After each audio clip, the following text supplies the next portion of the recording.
So there are some problems with artificial intelligence, and I feel like we need to talk about it. So I'm specifically going to be talking about the state of AI as it stands today, where I think the technology is going, and I specifically want to talk about some of the problems that I think a lot of people, especially those who have a lot of influence in the industry, aren't talking about.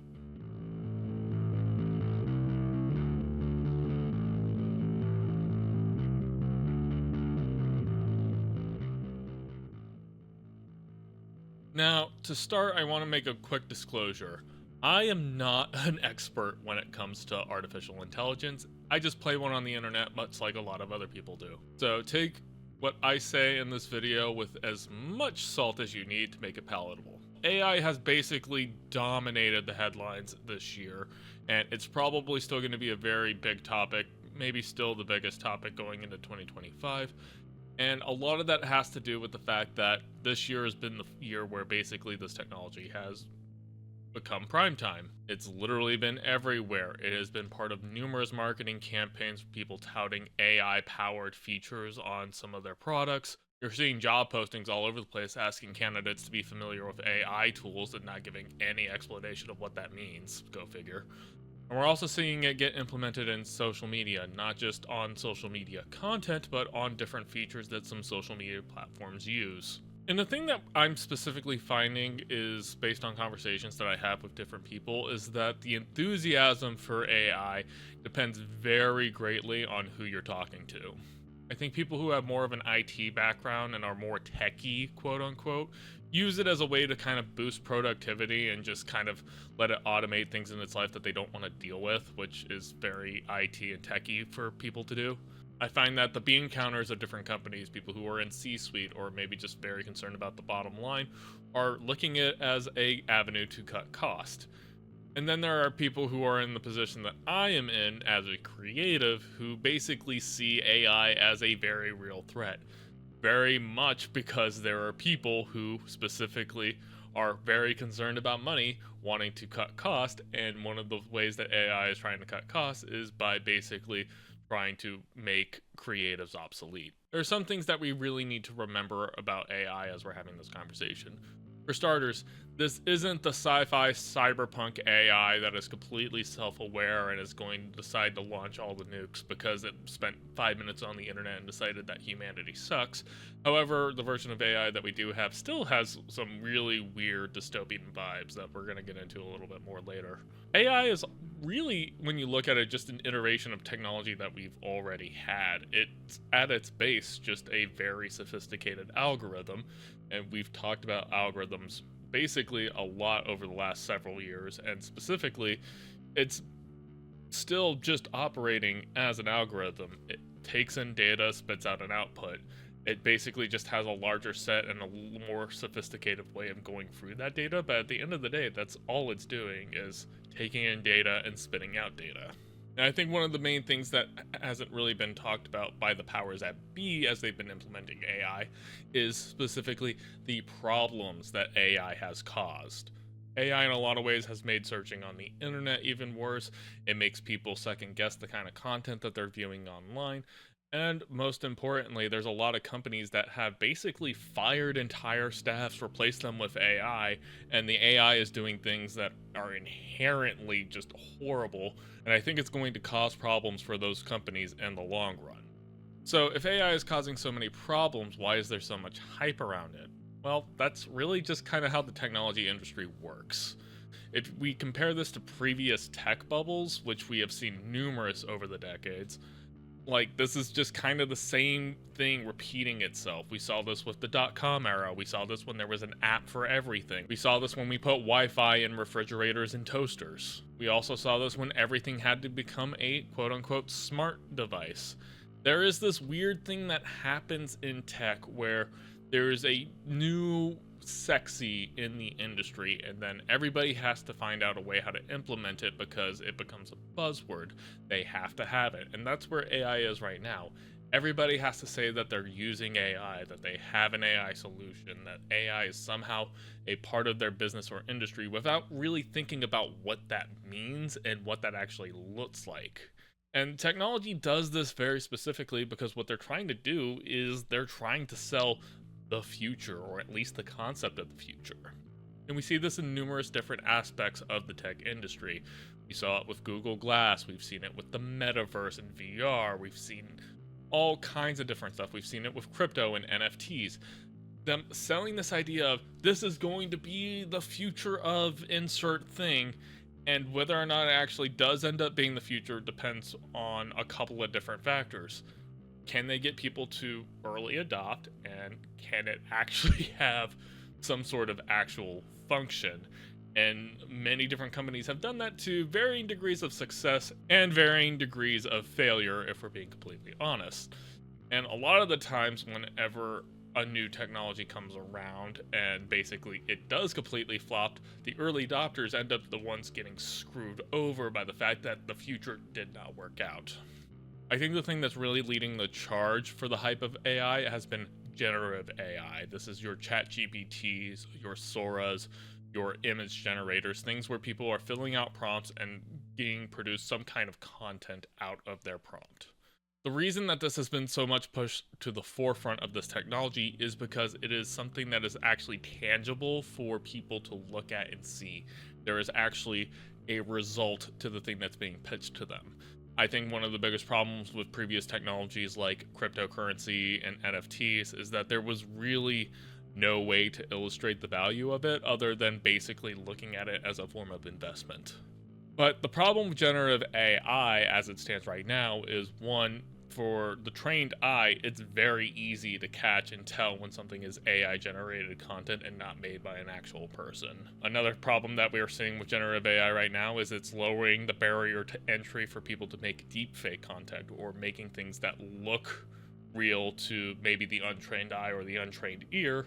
And that's not inherently a new problem per se. Fake content, fake information, false information has existed since the dawn of communication. However, by lowering the barrier of entry to things that are convincing to lay people, you're kind of creating more and more problems than you're actually solving with this technology. And also from a creative standpoint, and the thing that I'm really noticing about generative AI in my field is that AI generated content all reads the same, looks the same, sounds the same. It sounds artificial, it looks artificial. Like ChatGPT, like written content looks like and reads like it was written by an AI, and it's just not good. And I don't necessarily know how much room there is for this technology to improve at this point. And so with all that being said, what's really frustrating is seeing companies adopt this technology and start to use it as a crutch. There seems to be this attitude, specifically in corporate America at least, or at least corporations that are using AI, to basically just say, screw it, let the AI do it. And it's producing kind of really mixed results. And the biggest frustration is that some of these companies are laying off hundreds and thousands of workers and replacing them with AI, having AI do this work, and then when the AI doesn't do a good job of that work, you just created more problems than you solved. And it ends up creating more work for people who still work there trying to fix the AI's mistakes. And even though you've already cut down all of your staff, now you've basically just created a huge problem. And I think the thing that a lot of these companies aren't really thinking about is that if you just have AI do everything for you, you start to kind of just become obsolete yourself.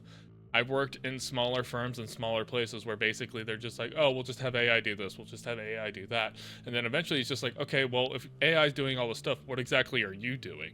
Because if this company is contracting you out to do this work, you're just using AI, why doesn't the company that you're contracting out just use AI themselves? You're creating more problems than you're solving for yourself by just using AI to do everything for you. And that's not even getting to a bunch of the ethics problems right now with AI. In order for AI to work, it has to be trained on previous user-generated content. And as such, since ChatGPT and other AI models have basically been opened up to the entire internet, there's cases across the board of people's art and work being used to train these AIs without their consent and without any sort of compensation. We're seeing this with graphics artists, we're seeing this with VO artists, we're seeing this with people's likenesses and camera and their digital content, we're seeing it with people's writings. Like, it's, again, These are people who made this content without any expectation that there was going to be some kind of technology that was going to train itself on it, and just tried to basically regurgitate the same styles as people actually originally did.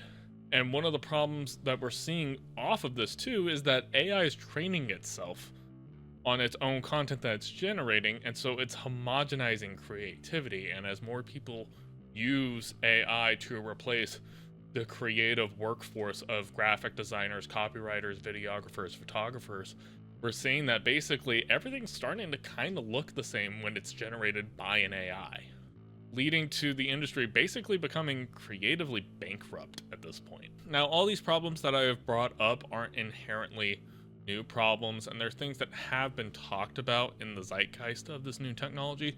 The problem is the powers that be, the people who are pushing for these AI models, these AI chatbots, all these different things, and having AI replace the workforce, they don't seem to care. And there is a reality check that we kind of have to have about where AI is and where it's going.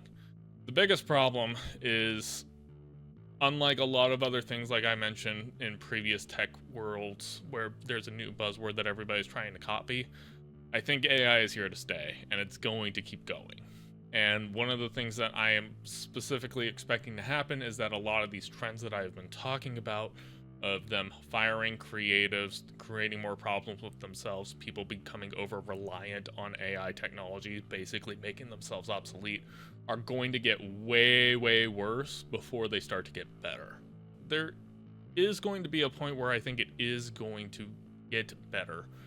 It's a lot like any other kind of problem. Sometimes you have to hit rock bottom before you can actually start that path to getting it to a better place.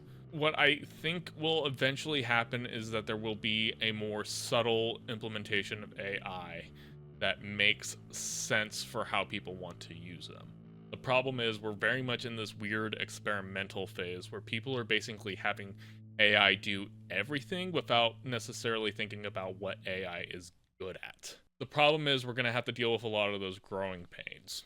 What I want to see companies start to do is be maybe a little bit more skeptical about whether AI is the right solution for what they're trying to do. I want to see companies basically not replace their graphics design team, or replace their copywriters, or replace their videographers with just AI generated content, and instead basically have the people who are doing those jobs experiment with AI tools that enhance their productivity as opposed to just basically outright making them obsolete. I also want to see companies spend more time in R&D seeing if some of these functionalities actually work the way that they're intended, instead of just basically pushing out these products without ever having any expectation of them being prime time. Also, I think there needs to be a better code of ethics when it comes to AI, especially when we're talking about the marketing and people saying something's AI powered when it's not. And I specifically want to see a situation where these AIs were ethically trained, where basically the data sets that they're trained on were ethically sourced, and that there was consent to that data being used to train the AI, as opposed to basically what a lot of companies have been doing is basically just scraping the internet for whatever data they can to feed these AI algorithms, and not really give a crap about who actually did the work to make that AI run. But these are just some of my thoughts about where AI is as it stands today, and where I think it's going, and a lot of the problems that we're seeing with artificial intelligence. But tell me, what are your thoughts? What do you think needs to happen in order for AI to actually be done in a way that is helpful to humanity, as opposed to something that's basically just going to try and replace us? I'm Aaron Anglin, and I will see you guys next time.